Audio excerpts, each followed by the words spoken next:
All right, everybody. That seems to be pretty much the market today. All right, we're done. Nah, but in all seriousness, welcome to the stream, guys. Welcome. We are in Red City and the Bears are out to play. How's everyone going today? You okay? Is it are you okay day in the markets? I can't say it was unexpected that some normalized thing that we already know about has become the excuse that is now being used to, of course, thrash the markets here come Monday. We have a big week. We already know that we've got that Evergrande situation, Evergrande, whatever situation. We've got the debt ceiling. We've got the FOMC. We've got the Jerome coming out on the Friday. If you're not aware of all the big news coming out, remember, Wednesday, FOMC, guys. Then we get back into the back end. We've got the Fed Chair Powell. And now we have Lehman 2.0. Lehman 2.0 or Lehman Brothers. Oh, my goodness.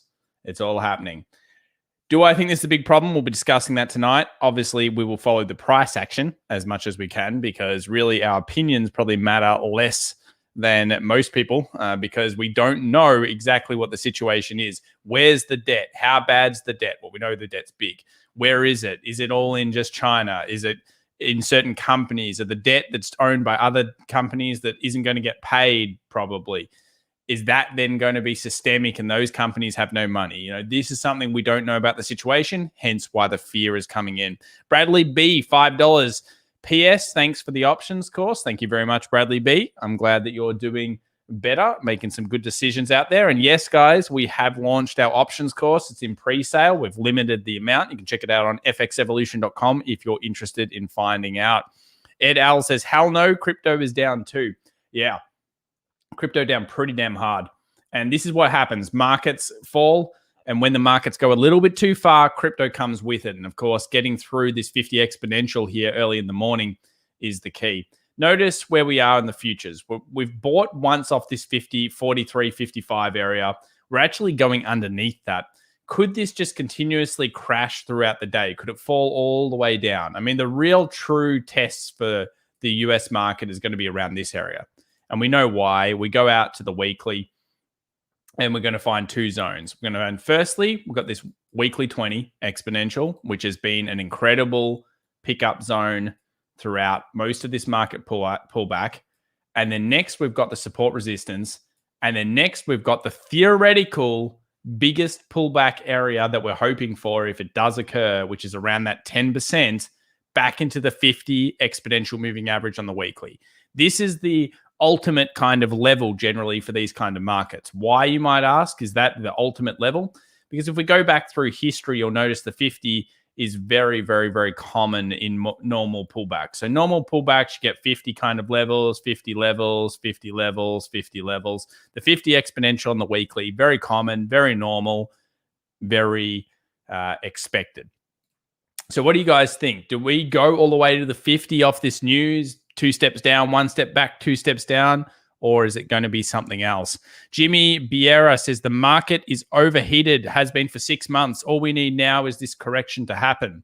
Yeah, no, maybe that is the way that it's going to happen here. Might get a big correction. 756 people joining. Thank you very much for joining us this morning. Do appreciate all of you. Oh, man. Was it? Nath, mate, says, Thomas, the janky tank engine, I choose you, which I believe is one of those terrible things from The Simpsons back in the day. And not giving me that card, I hope, man. No card. Dan J became a new member. Thank you very much, Dan J. Appreciate that. Give Dan J a bit of a clap here in the chat if we could. And we've got Safe Insane, $4.99. Tom, looks like Mick Taylor caught the SPX broken down out by Wolf Creek. Okay. Thank you very much. Probably, is that above my head, guys? I think it might be. Safe Insane. Thank you very much for the $4.99. So look, were we expecting a pullback? Yes. Are we in September? Yes. We've clearly detailed why last week was trapped between some option zones. We also know that if we have a look at the options for the next couple of weeks leading into October, we could continue to see weakness through to that point. And we've kind of detailed that quite a few times using the option strikes. We've talked about the October option strikes. We've talked about 15th of October 2021 and the call. My mod's telling me Wolf Creek the movie. Oh, that's his name. Yeah, that was kind of scary, that film, I got to say. I enjoyed Wolf Creek the film. It's just been a long time, man. A long time since I've seen it. So yeah, 450 calls. Retail don't get to make money, so they don't want to allow this. Remember, if you see this type of discrepancy where there's not much and then there's all of a sudden just a huge amount of buys, you know that it's time for Wall Street to corrupt the markets and send it back down. Always in plain sight. I wrote a quick piece this morning for the private community, and I said this. I said, we often say that the reason a market will pull back is generally something in plain sight. It's almost always. Think about COVID, guys. Are we allowed to say that? Think about the pandemic. We all knew about it, and suddenly it was the biggest problem in the world. The story of the market so far this week is no different. The Chinese Evergrande situation, the US debt ceiling debates are being used to create sell-offs. Markets have moved lower, of course, during the Asian-European session, as we're well aware, and that we're consistently looking for, of course, that 8 to 10% pullback, which is relatively normal in markets. So I want you guys to really think about this. It is normal for markets to pull back 8 to 10% almost every year whenever you go back through history. There are so many people that are now conditioned, that have come in 2021, that have come in 2020. I've been here since 2008, 2007. So I've seen plenty of different pullbacks. The scariest ones for me, well, definitely the GFC, though I didn't really have serious money back then. I'm sure that was terrifying. And then, of course, last year when we had those big belting 7.5% down days, they were certainly extreme. They were crazy. No doubt they were crazy. But yeah, this is very, very, very expected. Now, what are my situations or thoughts about the whole bailout and if it's going to happen? I do believe that China is most likely going to try to bail out. By the way, we're hitting support here early, but it is a falling knife. So you can see the support here, previous buying, not super strong support, but with a sell-off like that, you could see the market opening here and having some dip purchasing. Yeah, I think they're going to bail it. I think they're going to look into it, find out where exactly it all is. They will be going crazy over there right now. I'm sure there is a huge amount of people on the job. But what do you guys think? What's the chat think? Big brainers out there. Are they going to bail? Yes or no? Let us know right now. Jimmy Biera says the market is up over 100% in the last 2.5 years. This is not normal market behavior. This is the Fed and buyback inflated market. So buybacks have a large part to do with it. Technology also has a huge part to do with it. But I think there's different subcategories of the market. We look at certain industries and certain actual stocks, and you might argue these stocks aren't necessarily in bubbles or not in problems. But then we might go and look at the tech side, and because of this massively sped up way of growth, we're seeing, of course, huge prices on some tech things. Look, it's a tough market to predict exactly what's going to happen. That's why I always say follow the price action and be nimble and quick when it comes to these key months. If we're looking at a September, we're looking at an October. We know they're kind of neutral. August, September, October tend to be neutral. You get massive ramps coming into November, massive buying in December, massive buying in January.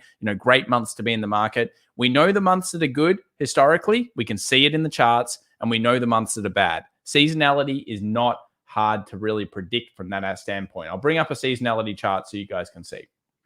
Now, you might say, oh, well, it doesn't really matter because seasonality doesn't always work. Absolutely, it doesn't always work. This is a little bit wrong, by the way. But what you'll notice is that there are weaker months and stronger months. This is definitely wrong. But one thing about this is November, April, strong months. December tends to be incredibly strong as well. That's what we're looking for. We're looking for those very, very strong months. We're looking for strong price action into those, and we'll trade them through. It's just about being either neutral or having bullish intentions. That's the type of thing that we want to be checking out. They aren't going to bail out the company. They have said this is a policy. Yeah, the whole company will not be bailed out. Do you really believe that, though? If it starts to cause systemic effects, do you think they won't do it? Remember, we don't actually know the situation. No, none of us do. None of us do. Sandola77 coming in with the super sticker. Thank you very much, Sandola. Appreciate that. All right. So we're going to open up around this level. If they actually end up not bailing them, if they end up not, they won't total bail. There's no way. They set bad precedent. They've got to go in there and say, okay, these sections we've got to cover. Otherwise, they run the risk of going into Japan, 1990s. Too big to bail? They're rich enough if they wanted to. I think they will do a partial breakup like Rue says here. Absolutely. Yeah. That's most likely what they would do. Partial setup. China isn't the US, nor is it Japan, says Jason.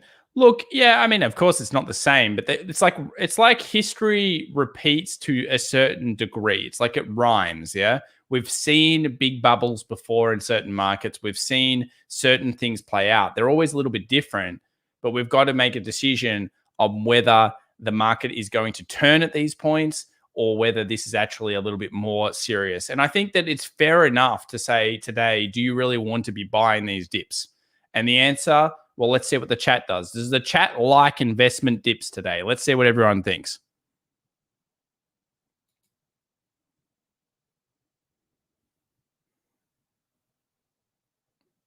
C-Max says, sorry, Tom, my car wouldn't start. What does that mean? It means you were late, C-Mac. That's okay. All right. So some people are like, yeah, buddy. Some people are like, yes. Deb Gorman says, too soon. Buy Friday's dips. I'll wait for the recovery. PK Subban. Yeah, so this looks like a bit of a kind of nasty falling knife.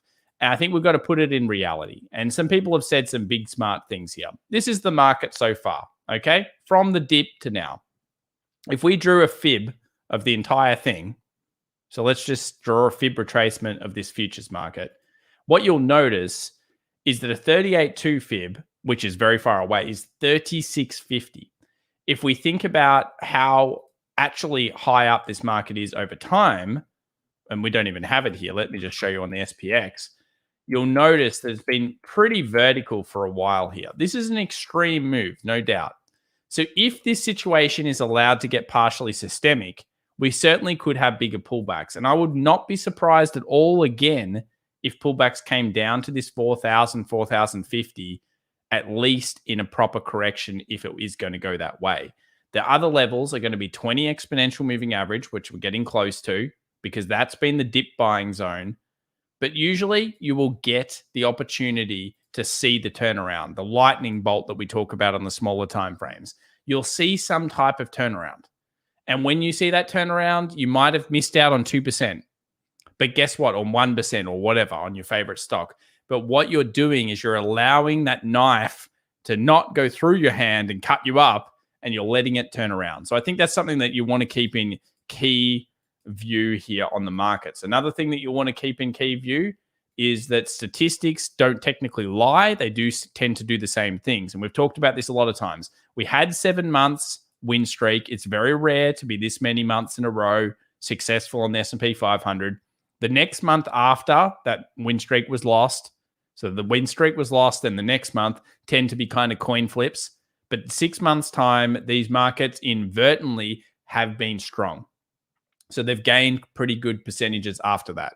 And when we understand this type of thing, again, we don't have to freak out as much. I'm just giving you guys a little bit of the way I think about things. Would I necessarily buy the dip today? Probably not in my book, because it's a bit of a guess. I like to take a little bit more of the guesswork out, use the statistics, use the key technical levels.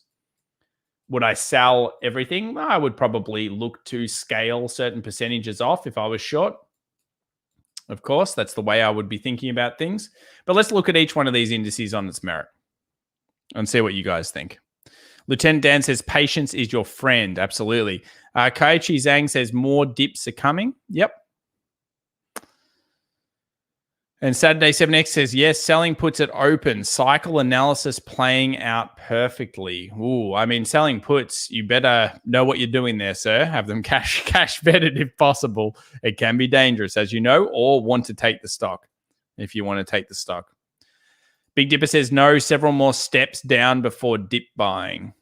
I think this is a valid enough situation between debt ceiling, between the Fed, between tapering, between obviously Evergrande situation. There are enough reasons for it to potentially keep pushing down. So here's the Nasdaq. We're sitting at 15,072. And I would argue, unless you see something I don't, does anyone really see anything fantastic around this zone here? Does anyone see something they go, oh, I love this zone for the buy or the sell? You tell me, guys. I would have thought 15.2 if the market had opened up around here. 15.1, 15.2 might be an area of previous resistance, acts as support, but it's actually going to open down below that in only about 45 minutes time. So is that really telling us, oh, we should be buying this? Well, it's usual for a market to come down, test the support at the open, then you see that little lightning bolt come out in the morning, and then you would start to buy that position and be quick and fast. And where would the resistance be? Pretty much the previous level that it closed. So somewhere around this zone here. Let's see what you guys have to say. Do you think SPY will retrace back to 331? That is around a 50% retracement, Michael. I don't think so. I don't think so. It would have to be an epic collapse. Considering the amount of support that the Fed's giving the market, that's a huge collapse. Dr. Will's channel says, good excuse for the Feds not to taper the bond purchase. Well, I always think that the Fed is slow to act. The Fed is incredibly slow to act. Chuan says, Chinese government just injected 10 billion into the bond market Friday to try and absorb some of the shocks. They will continue to do that. Good information, if true. Thank you very much, Chan.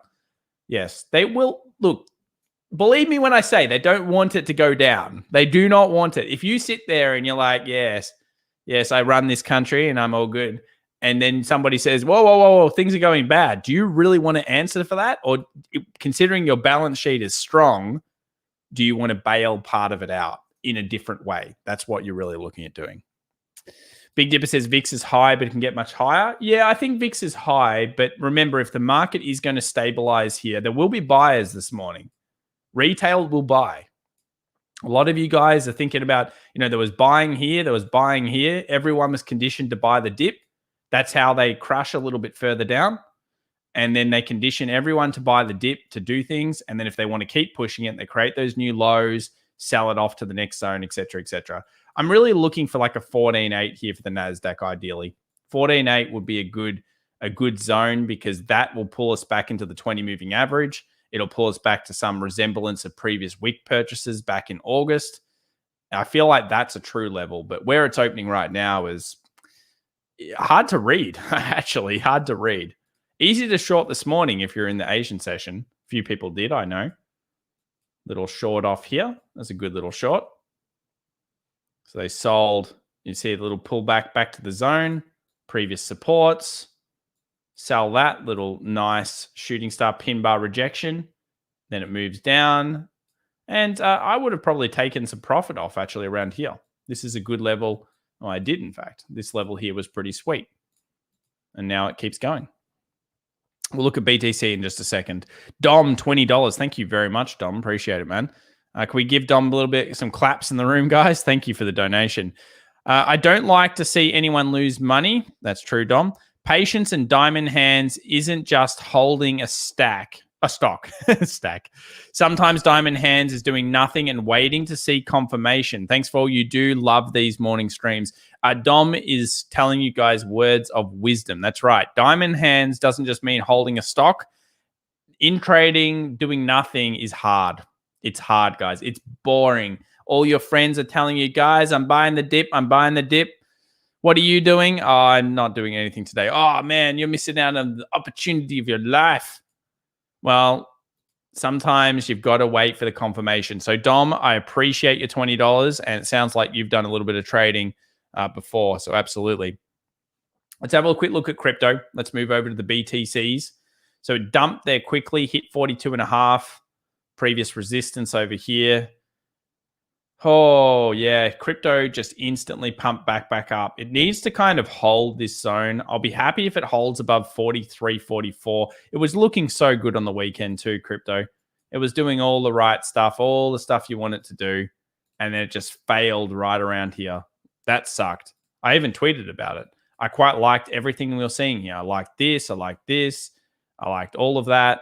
I liked the rally that you could get into easily around here. I specifically like this buy, but I would not have blamed people to keep going for further pressure here. Everything was looking fantastic. That's even a flag there, guys. Great buy pressure here. And then, of course, this whole stock market thing is collapsing it at this stage. As long as it holds above here, it'll be good. I've always maintained around that 42.5 as a key area. And if it gets back underneath that, well, that's going to be unfortunate. Then you'll have to hang off on crypto and wait for some repair, because really this is the key level. It's right on it right now. It doesn't really matter about any of the other coins. Bitcoin has to hold, whether you like to admit it or not, whether you're a Cardano fan or you're an Ethereum fan or you like KSM like Tom does, like me. I like KSM. Then you still need to really pay attention to crypto. I mean to Bitcoin. You might look at KSM right now and you look at the daily here and you'll go, oh, that looks like a really nice zone, Tom. Absolutely it does. You've got resistance. You've got 200 and a 50 exponential. Is it a great zone? Yes, it's a great zone. But it doesn't matter if Bitcoin falls through. If Bitcoin falls through, goodbye, TA from KSM. You'll be all the way back down at 250 or this 275 in no time. So I might like the coins, but it doesn't really matter. Led Zepp says BTC can burn. Oh, Led Zepp. It's very, very negative against BTC.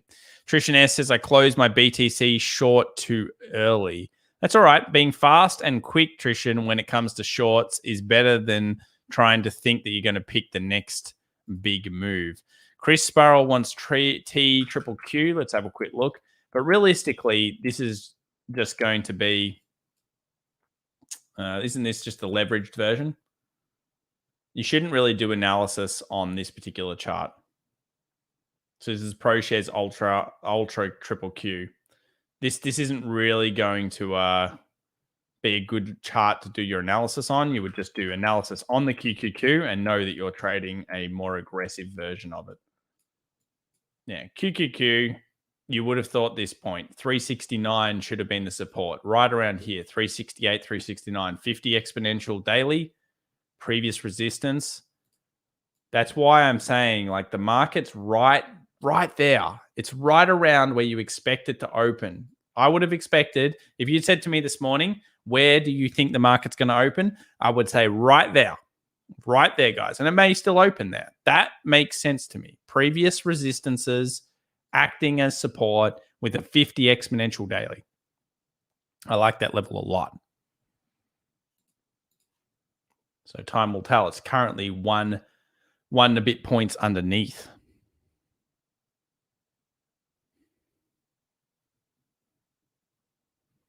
Mitch A says, buy that dip. I think better to find some more information here.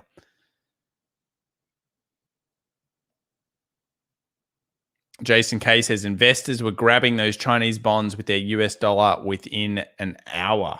There you go.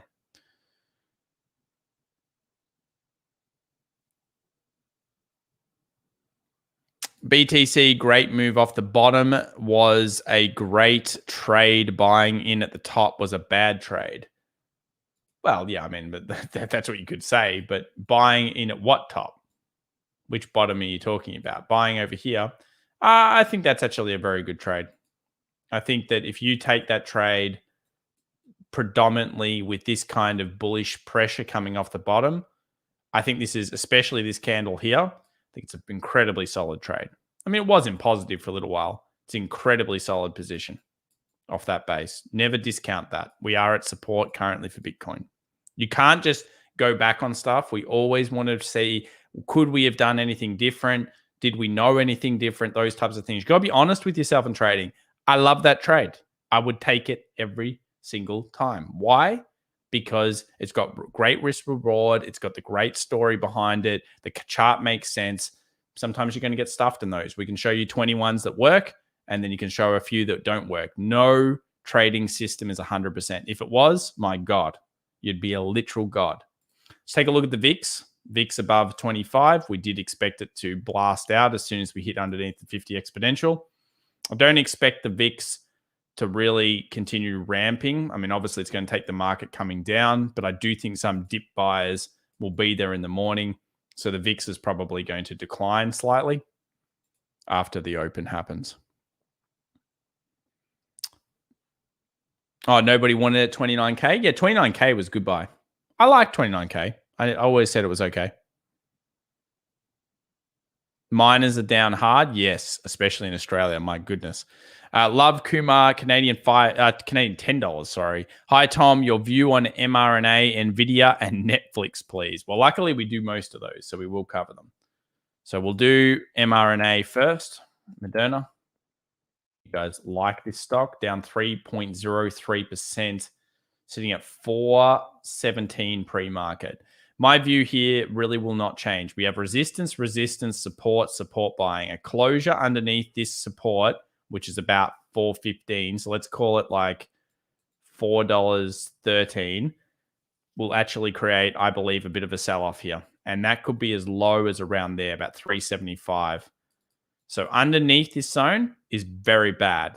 Anything above this zone is still looking relatively positive. And where do you get bigger participation? 441. A close above 441, very good. So you're stuck in the range. Here should be buyers. Underneath, bad. Bounce up, resistance. Bounce through, very good. Smiley face if you're up. That's smiley face right there. Let's have a look now at NVIDIA. I wanted that to come down. So let's see how much it's come down this morning. Down 3.56% to 211. Very close to the box. What's in the box, actually. This is the box that we've been drawing here on NVIDIA for a few weeks. So yes, previous resistances. If you like NVIDIA, this is a decent zone to wait for turnarounds and smaller timeframes. I would certainly be watching NVIDIA today, watching the price action, watching the lightning bolt if it does happen, the basing, whatever kind of formation you like. I'd be certainly watching it in the box. Absolutely. And then NFLX, that's Netflix. Netflix came down, and see how it's only down 0.84% this morning.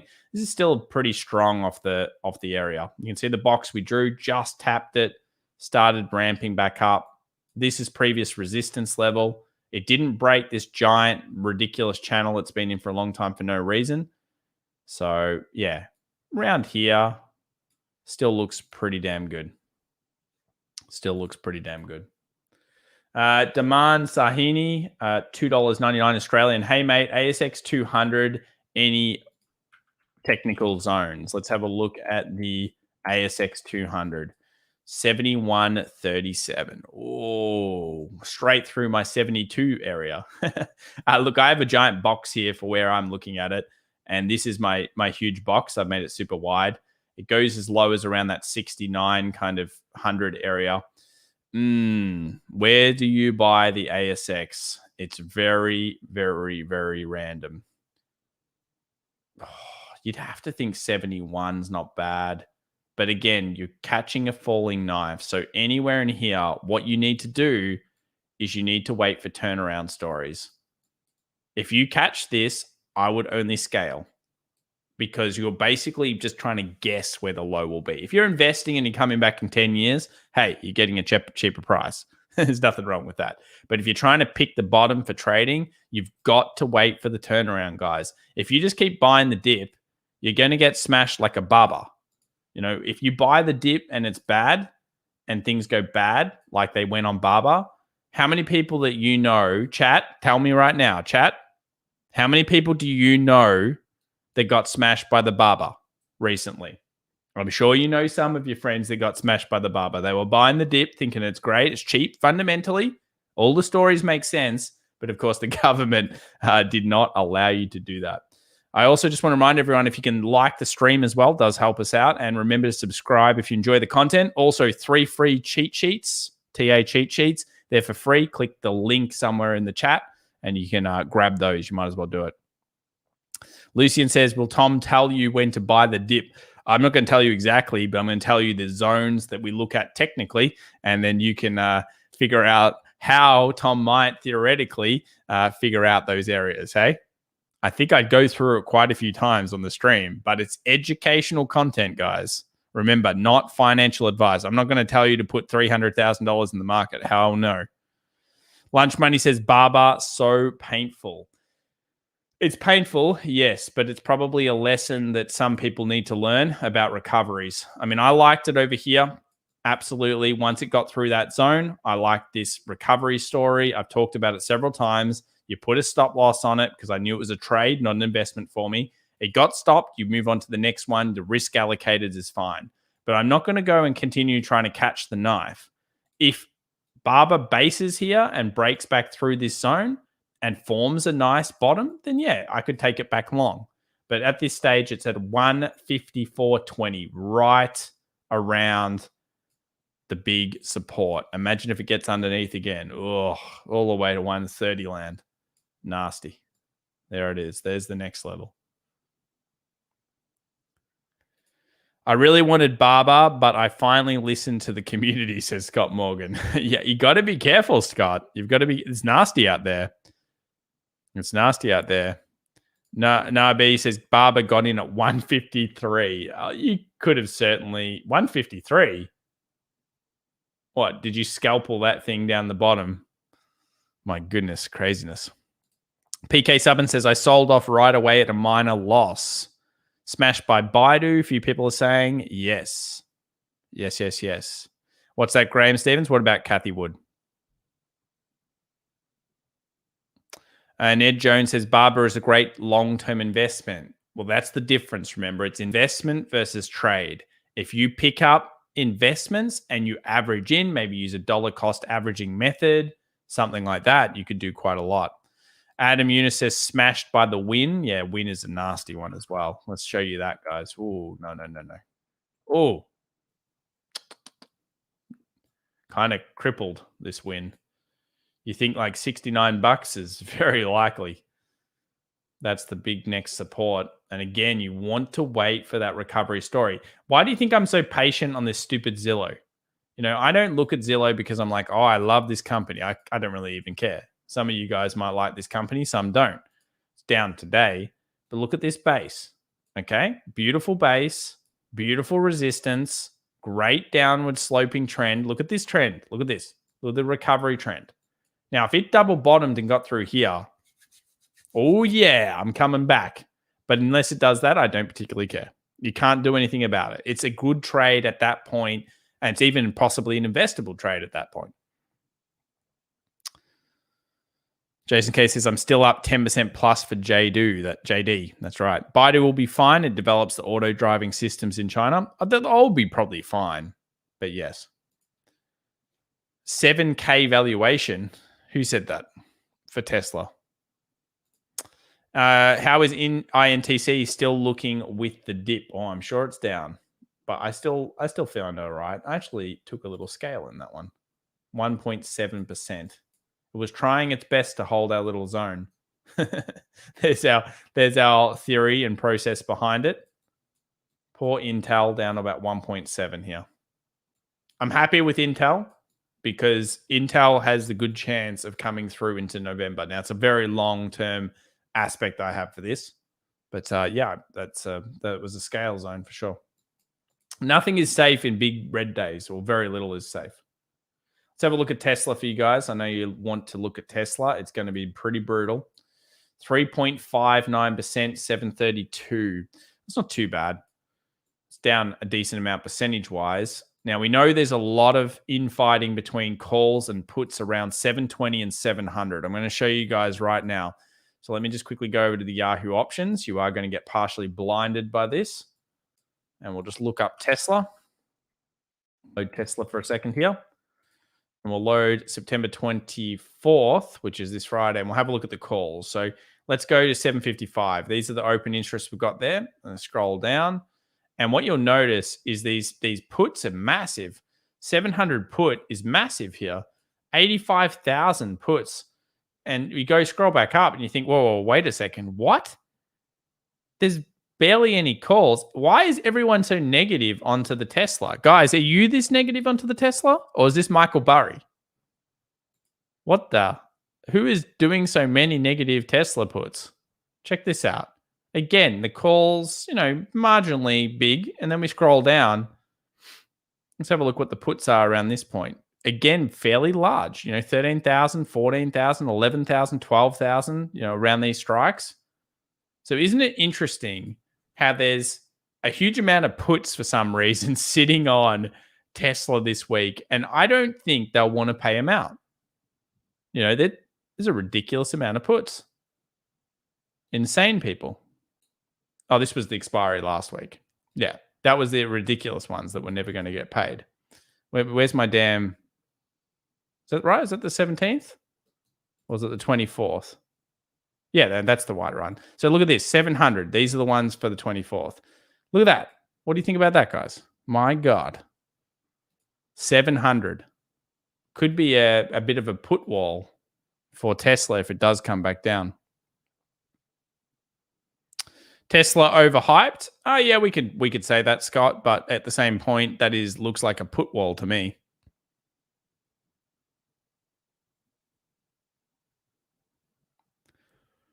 What's going on, Kyle? Why are you hating on Tesla so much? Big Dipper, $5 SE. Let's take a look. SE. One of my favorite companies. Very, very, very good at scaling. I would argue the fastest scaler in the world right now, which may come back to haunt them. Currently, they've done a full-on capital raise on their stock. 327 pre. I don't find it cheap enough yet. This stock is very expensive. And I think mostly you are not trading this stock, you are investing in this stock. When you see a chart like this, I don't really think these new hyper stocks are that great to trade. They're probably better to invest in and dollar cost average into. If you want a great trading stock, look at the FANG, look at Apple, look at the Google, the Facebook. When you see a chart of those, it'll be a lot better than this chart.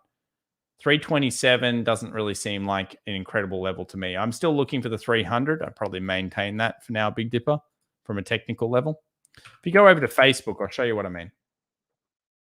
If we look at Facebook, notice how beautiful this is technically. See this? When you get huge amounts of volume into the market, we have support, support, support, support, and obviously a crack below that was happening last week. But look how beautiful that is. Even on the resistance side, great stuff, little double bottoms, beautiful closure outs, great trades, little double top that sells off into it. There's so much opportunity in a stock that's in the FANG or a stock that's in one of these major kind of S&P 500 stocks. When you go and you start talking about not Tesla, start talking about hyper stocks, or you start talking about penny stocks, they're just not as good to trade. You can get 400% gains, sure, but they're more of an investment piece. If you want to get little 2% moves that are statistically likely, play the options game, do that type of stuff, then often the big ones can be much, much better.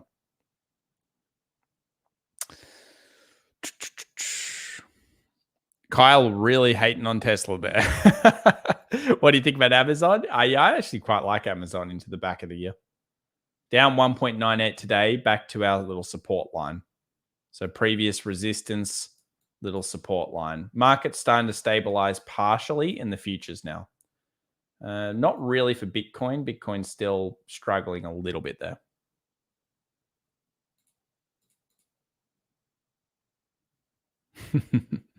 I don't mind. Yeah, I don't mind the Amazon play into the back of the year. We do know November is a very good seasonal for Amazon.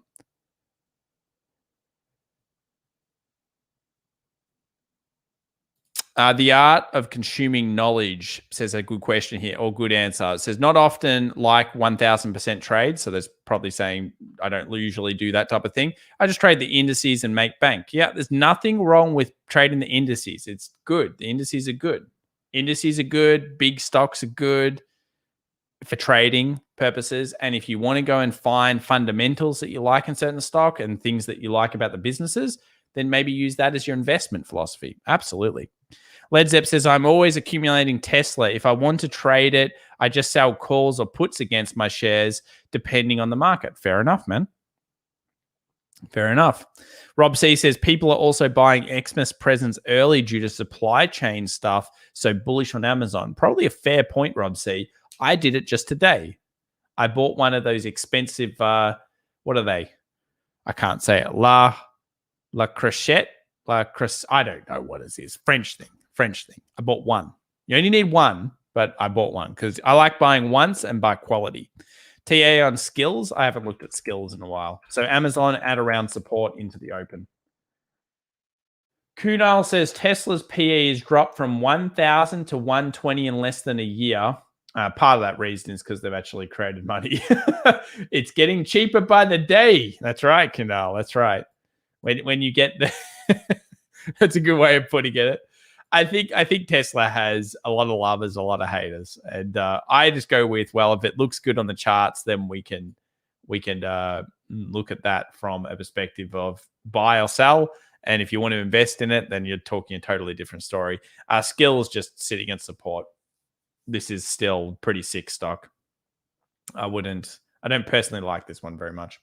So we're about 20 minutes off the open. Thank you very much to the 1,500 people that are joining us this morning. If you enjoy the stream, please remember to subscribe. We will enjoy it. Wait, what's this? Your croissant is going to be stale by the time it gets to Australia, Tom. Absolutely. Tom's loaded. It's just buy one pot. It's a Christmas present. It's all right. It's not that crazy. So again, Tesla at this stage, if you're wondering what could happen today, let's just quickly scroll in with our support resistance lines. We're going to open up in the middle of nowhere land. 734, 720 has been pretty big buying. You've seen resistance become support. This is probably a key level to be looking at. And if the market does keep coming back and you are a big Tesla fan, have a look at the longer term trend line. That's going to be important. And if it closes underneath the trend line, that would be really, really bad. Bad. You do not want it underneath that level. We'll do some quick rapid fire here. This is basically the point in the stream. What color? Volcanic. I went with the OG one. We'll do some quick TA right now, and we'll go through a whole bunch very, very quickly so you guys can see the key zones that we're looking at for the session. Start off here with Square. So Square getting an absolute belt down this morning. 245, 246 was the previous kind of long link doji movement. I still don't like this chart. It moved underneath our little trend line that we had here for a while ago. And yeah, I like Square as a company. Don't get me wrong. The chart has me spooked. All right, let's go over to Apple. And when I say spooked, I don't see anything cool. Let's get rid of this line. Okay, so Apple's weakness could still come through further, I feel. Like we saw the closure underneath here. We've got our box structure. We know that 141, 142 is a key zone. So this will be something we look for today, 140, 151, and then some type of reversal, ideally off those lows. And if it gets through there, next zone is going to be like a 136. And something you'll want to watch for the longer term, guys, if you never come back to the stream again, chuck that baby on there. Oh, yeah. Chuck that puppy on there. What a beautiful trend line, guys. I love this trend line on Apple very much. And if it gets down there, you better believe I'll be watching. And if you get bases like this again, you better believe there'll be action. I like these trend lines. They're the ones that I watch, and I love that one. Do you guys like it? Oh, yeah. That's a good trend line, not a dodgy one that people draw online. Let's go to the Googles. The Googles looks pretty bad. Googles I could see going actually pretty much where it is. This made sense. Yeah, about here's right. If you do get a turnaround for whatever reason, that's an interesting zone. I don't mind the Googles for the long-term hold. Obviously, one of the competitors to Tesla's AI robotic kind of cars in here. Weekly 20 has me more excited, but that will only happen if the market keeps coming down. Let's move over to Enphase. Enphase, for some reason, my pre-market's showing 0. I don't understand that, so we'll ignore it. I had a decent weekly close, so if it did end up having follow through this week, you've got a great stop loss level underneath here, and you've got that potential to that 180. So it could be one we watch through the next session, actually. Nice pull up there. I like the company. Microsoft, meh. The buyback kind of ruins this from the short potential. I don't really like the long potential, so whatever. The TA annoys me with buybacks. Beam, that's a good closure for the daily. However, it's right back down again. Look for it to get above 104 this week. If it can do that, then it can follow on. Otherwise, whatever. And CRISPR was a standout. So I like this a lot coming into the Friday session. Look at this, 6% up in the Friday session. It's down 4 this morning. What I'm looking at is actually 128. Closure above there. I believe it's back on for CRISPR. We will watch this over the next coming weeks. It's certainly worthwhile. SPLK, nothing's changed. Giant inverse head and shoulders, boring stock, right around that level. We'll keep watching it. CRM looks still good. Love this level here, 252. It's coming back down to it. Resistance, resistance, resistance. Perfect. TDOC, great ramp again on the last session. Take a look at this. Big base. Looking for it to close above here. It's down 3.6. Surprising buying volume. Okay, guys.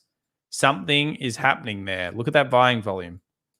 Is it ARK? I don't know. Did anyone tell me, guys? Is it ARK that did that? Demand Sahini, $2.99 Australian. Tom, how do you spot lightning bolts in messy charts? If it's super messy, then you won't want to spot the lightning bolt. But basically what you're looking for is you're kind of looking for a defined support zone of some kind or a defined resistance. So say it's like here. You're looking for a defined level. Once you get that defined level, you're basically just looking for this idea that it looks like this. So this could be all sorts of different candles coming up or down. And it will never look as clean as I draw it, of course. Basically, all you're doing is you're basically saying, okay, we've got a trough, a peak, a higher trough, and a higher peak. If you can't find them, use a line chart. That will help you a lot because that's the close prices. And also bars can help you quite a lot. No one uses bar charts, but they should. Bars are good. Lines are even better. And a top tip for everyone, remember, lines are the close price. If you want to find easy support resistance, why do you think I draw this level? It's very easy to see why when you lose the line chart. See the closes? Look at that. It's actually a little bit better there. Look at that line chart. You switch back over to the candle. Voila. You're a god. You're a god, demand.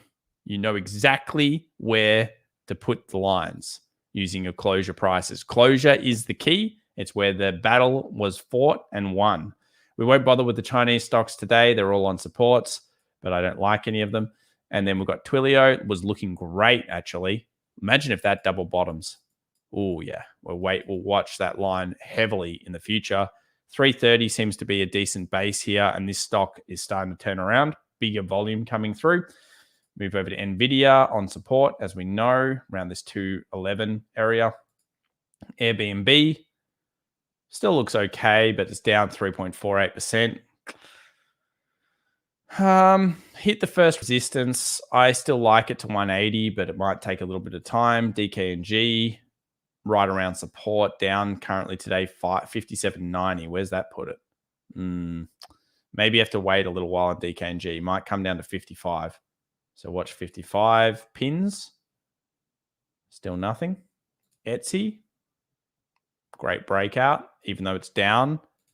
That was a good breakout. It's kind of similar to Amazon.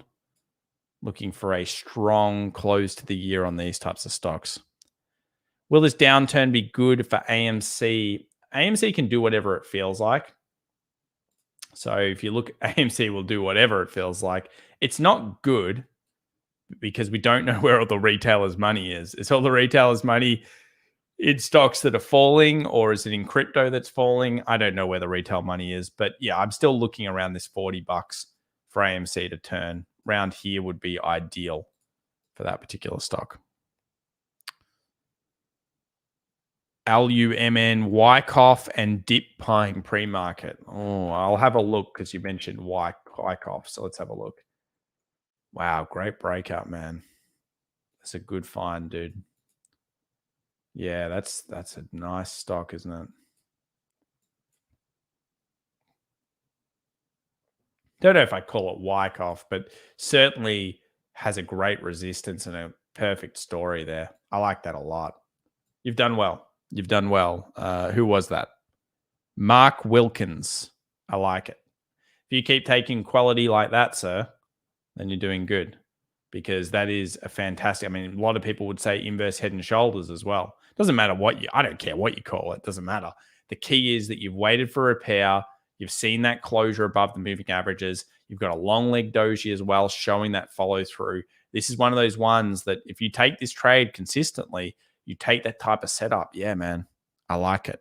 It's cool. I'll watch it with you. Let's put in some LUMN. Don't know what the company is. That's all good. Bitcoin broke the trend. Let's have a look. 43.8. What do you mean? It's all good, man. We're moving up. We're not moving down.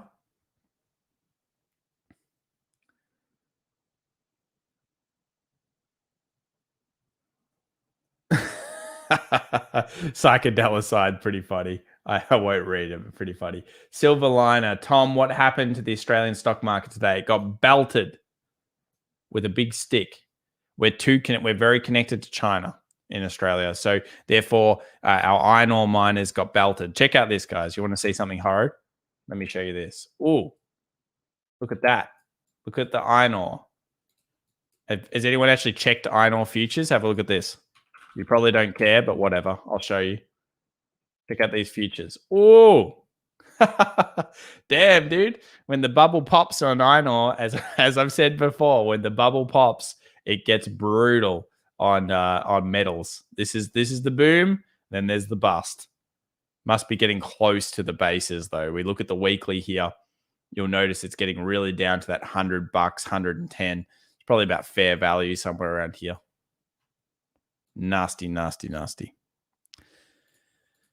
Tom, are you against 3x leverage ETFs long term? I am not, depending on how they're managed. I am not against them. Is my F's about 3030, isn't it? Yeah. I'm not really against them. I just think you need to be aware of what they are. They do degrade.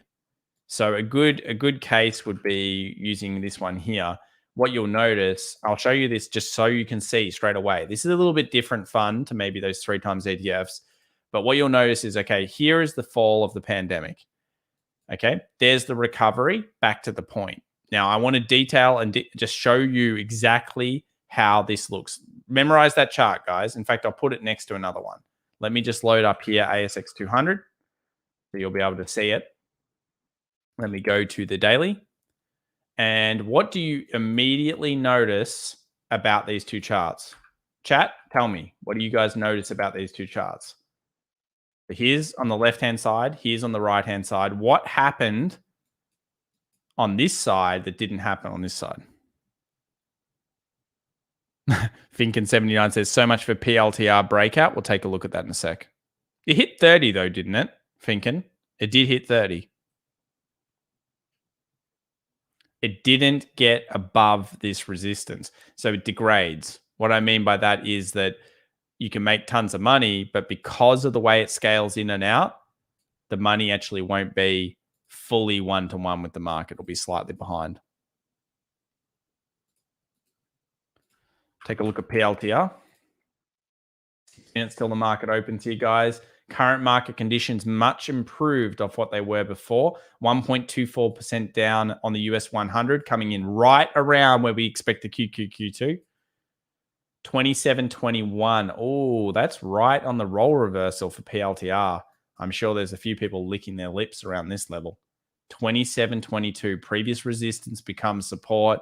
A zone to watch. A zone to watch. Look at that. It didn't quite hit 30. You're right. Long leg doji. And then comes down. Oh, nasty. Resistance, resistance, breakout, pull back to the breakout level. I think a lot of people are conditioned right now to expect a breakout to never come back. Now, this is the exact level that you want it to come back to. You just now need to see that little turnaround, smaller time frames. Truly Beside says it's a crap stonk, PLTR. That's all right. People like it. I don't mind. I don't own any, but would I trade it? Sure, whatever. It's fine. Trishan says, lucky I didn't buy the dip on FMG. Yes, that's because you've got big brain now, Trishan. Big brain. Recovery time. Oh, hopefully. Let's take a look at the QQQ. All right. Where are we? 367.65. Come on, QQQ. We should be here. I want to be here. What took this market down pre, though, can remember continue to punish it over the next couple of sessions. So just because it rallies, guys, don't necessarily fall into the trap. It's all the way going back up here. Be nimble and be quick in your trades. If it came up, let's say it did bounce off this zone, so it's a little bit lower. Let's say it bounces. We expect it to find resistance selling at around this zone. So if we actually go in and look at, let's say, the NDX, and we bring that down to an hour, where do you expect this market to find some buyers and sellers? There are going to be, let's say it did bounce back up here, there are going to be sellers here. Just remember that. There are going to be sellers here, and you should be very, very aware of where they're sitting.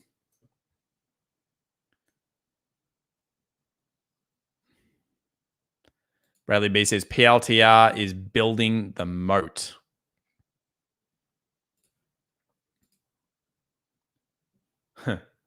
Yeah, moat is good. I love moat. Investable companies have great moat. Take a look at Fastly. That was one a lot of people liked. Not bad in the smaller time frames. It's down 3% this morning. Still looks relatively positive once we close past that 45. One to watch. AMD. 3 minutes till open, guys. We'll get into it in just a second here. Movement down. AMD, where's that going to open? 101. Ooh. I don't really... I mean, this is support for AMD. I prefer AMD like 96, and a lot of people won't like that. But yeah, that's where I prefer it. Disney should be relatively flat. Yeah, down 1.84%. All right. Okay, guys. Well, let's scale into 4. You guys in the chat, let me know what you want to watch. We will watch the ASX, not the ASX, the US 500, and we'll also watch the Nasdaq into the open. We'll put them onto 15-minute charts so we can watch the key levels. What would you like to see? Notice here in the futures as well, sometimes you want to find like a trend. So right now the trend is, looks like this 15-minute 20 moving average is finding a little bit of sellers. So if we start to rally above that, pull back to the 20, rally again, good case for the lightning bolt. We've got a new member as well, Barack. Thank you very much for your support, sir. I believe I need to do something for you as well. I'll do it later. I think I've got to mod you up, most likely, Barack. I've been told good things. Apple, BTC, Apple, Tesla. All right, I'm pretty sure I know what's going to happen. We're going to get the Apple and the Tesla. You guys are so predictable. Always want the Apple and the Tesla. 143.82 for Apple. Big key supports around 142. Tesla, we have a 734, and we like kind of that 726 zone if it does come back down to that level. Tesla has tons of puts on it at 700 this week, something we will be watching.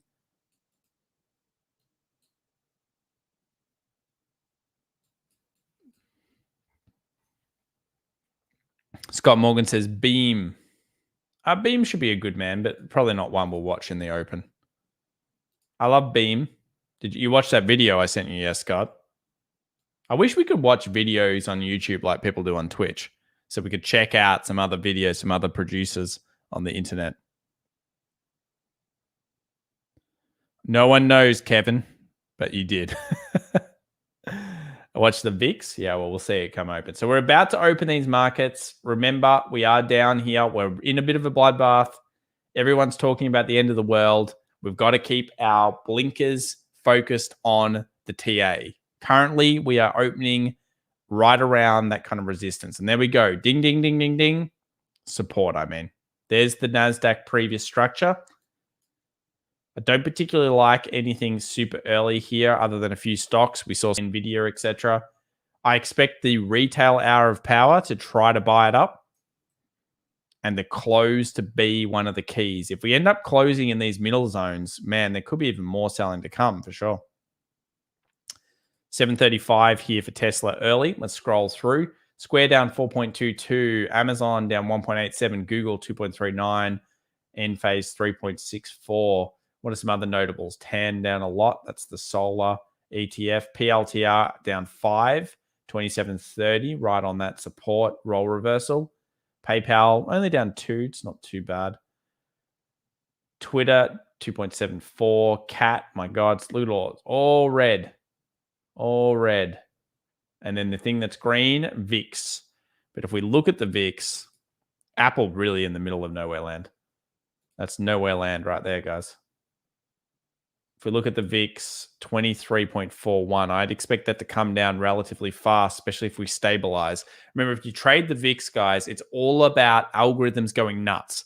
So if algorithms continuing to pressure the downside and then say the downside just stops and it starts hovering there for a bit, what's going to happen to the VIX? The VIX will actually decline because the VIX only spikes when it's got lots of fear in it. Like that's the predominant kind of trade you're looking for.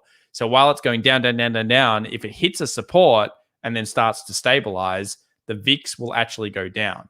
So if you're looking for maximum profit, you obviously want to wait for that market to fall down to the participation phase and then flip it out. Got some nice buys on ADA Matic, both nice little pullbacks. Indeed. Indeed. So the US 100 has come just back to support there. There is the buy the dip occurring here in the morning. Go to the QQQ for a second. Want to look at that? Yep, right around that area, 368. Perfect. Will we fill the gap? Remember the big gap here. Markets like to fill gaps. So might like do a little bit of gappy ramus. I wouldn't be caught out thinking that's great. And then maybe some selling off the top there. What do you guys think? Will it fill the gap? When was the last time it didn't? Sell, gap fill. Buy, gap fill. Sell, gap fill eventually. Just looking through here. There's a sell that didn't fill. Pretty big fill if it does do it. Sal didn't fill. Look at that. Little buy in the dip here. Sneaky. VIX is declining. Well done to the person that messaged me before. I know they closed the VIX straight away. Good work. Lieutenant Dan says gap fill, but not today. Chris Smith says airline stonks are up. They are stonks indeed. That shows, in my opinion, that there is no systemic problems yet. I do think that the systemic issues are unlikely to surface. If they do, I'd be very surprised. But I wouldn't mind it for being an excuse to get the correction that we all probably require in the market. A lot of you guys will hate me for that, but it's true. It's actually good to get a correction. And it should be around 8 to 10% deep, 5% really minimum. Weak corrections are crappy because they create giant bubbles that end up busting really, really hard. Please review the S&P 500. We've done that a few times. Okay, so basically, the S&P 500, we expected it to open right here, which is around that 43.70. Went slightly underneath. This level here pretty much is the expectation for support to be had. Obviously got a massive gap, and if it does come back up to this zone, we expect sellers to come back in at 44.40. In terms of the SPY, if you're looking for puts and stuff this week, probably watch the SPY, watch the options. I'm thinking 430 could be a bit of an option strike level for puts. So the market will be trapped between that 440, I feel, and 430. And if it breaks through there, then, anything's possible, really. At that point, you're talking about 400 proper correction. It's just in the middle of nowhere land. It's very difficult for you to TA the morning when you gap so low. You get what I mean? Like, this is not a high quality TA level.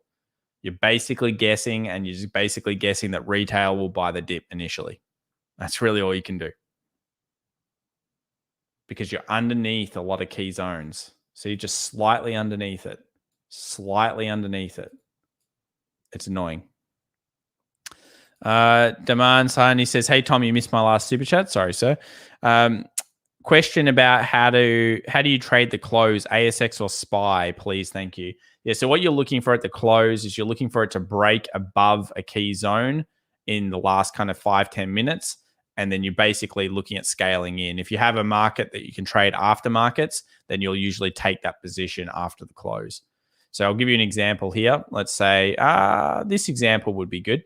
So let's say you had like a market that's like long leg doji, rejection, rejection, rejection, and then you get like a slight close out above that level. What you'll be doing is you'll take that close. You'll basically take a buy position there, scaling whatever you want to do. And then you'll have to hold overnight, which some people would see as risky. I just see it as something that's reality of the market. Depends how much you leverage. And then generally speaking, the next day would be positive off one of those events, because we have, let's say we've got rejection wick, rejection wick, rejection wick, and then you see a closure above that. So let's say we get like that. What you're doing is you're saying, okay, we're ready to move to the next level. We're taking out all the stop losses here. They get called in. The next day explodes up, and you get that between the closure and the open. We will be taking the stream to closures in the future because of daylight savings. So I hope you guys do join us, because it's a whole different world. That's where the big boys play. That's where Wall Street gets nasty. This is just where retail has a bit of a party. And we're partying right now. Retail's like, buy the dip, guys. Buy the dip, buy the dip, buy the dip. And at the end, they've come back from their lunch, and Wall Street say, nah, stuff you guys. Richard says, tomorrow is turnaround Tuesday. Yeah. The only thing I have that's up is gold. Gold up marginally today, yes. Almost disgusting to look at that gold chart. So look, the stocks are down. It may look like the end of the world. I think we've got to realize that this is not necessarily the end of the world. It is all part of what you expect the market game to play like. If it does end up being as low as we go, which I find hard to believe, but if it was as low as we go, then you will most likely see something like this and still have the opportunity to pick up great positions if you choose to wait and hold off. Gordon says, Tom, thank you so much for everything. Massive help. Absolutely. Look at Moderna. Yeah, we could do that, AB. I do miss some of your chats. I understand, guys. I try my best to read as much as I can. I'm getting my clear thoughts as well. I need clear thoughts. So reading chat is not that great for that. Moderna ramping, only 1% down. Well, it's holding your zone. That's all that matters.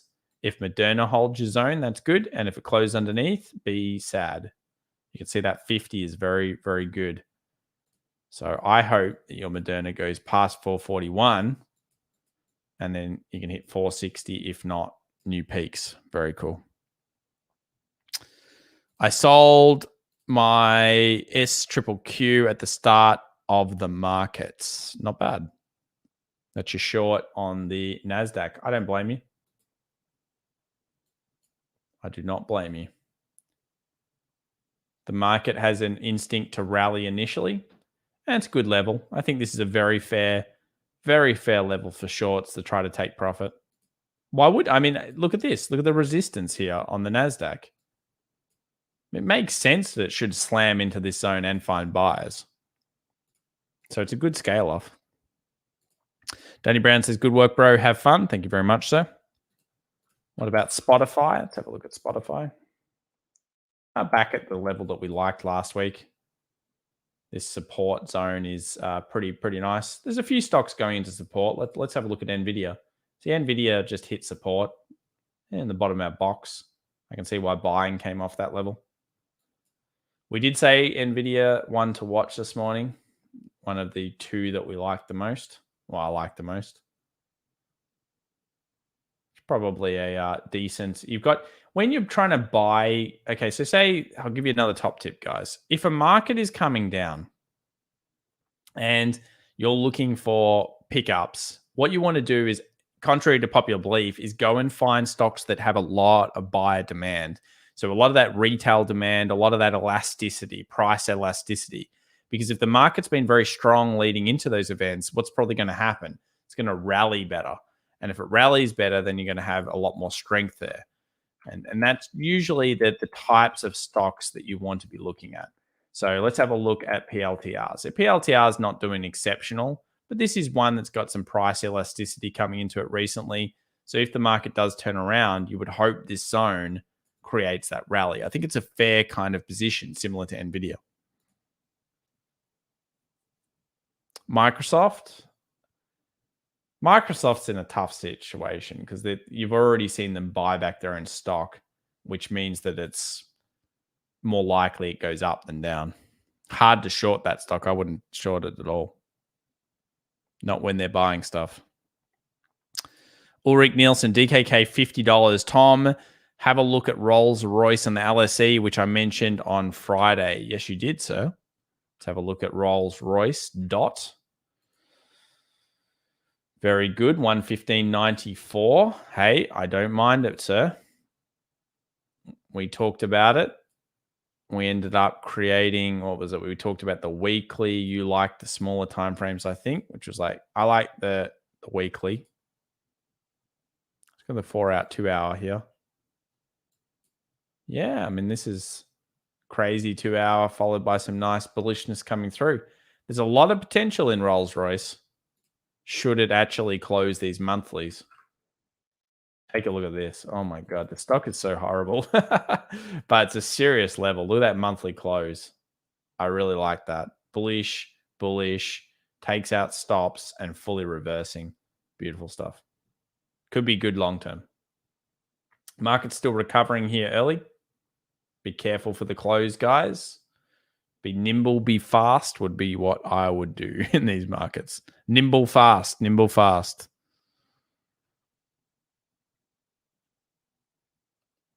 SPY 430 wall this week. Yeah, that seems to be a zone that will be important. 430, 440, 450 obviously off the cards, you would think, into October, unless they all get closed off. I'll explain why. Look at that. Look how many calls are sitting at 450. So we still may have declining market into like October the 15th. And I would love to think this is where the market turns around. So say the market stays sideways for a while, sideways down. Imagine if we then get that beautiful turnaround after that point. If I was Wall Street, I would let these options expire worthless. Demand says Australian $2.99. Thanks, Tom. Got a Zoom meeting early. No worries. Good night. Good night, sir. Cool, guys. All right. Well, look, we'll leave you to it. Have a great session. Good luck out there. Be nimble, be fast, be quick on all your stocks. Make sure you're very well aware of the key zones. If you do close gaps, I would certainly expect the sellers to come back in on those gaps. Things have rallied pretty hard in the US before. It's got a lot of that price elasticity in the indices, but look, there could be more to this story that we don't know about yet. Remember, they've got 3 or 4 pronged attack on why everything's going down.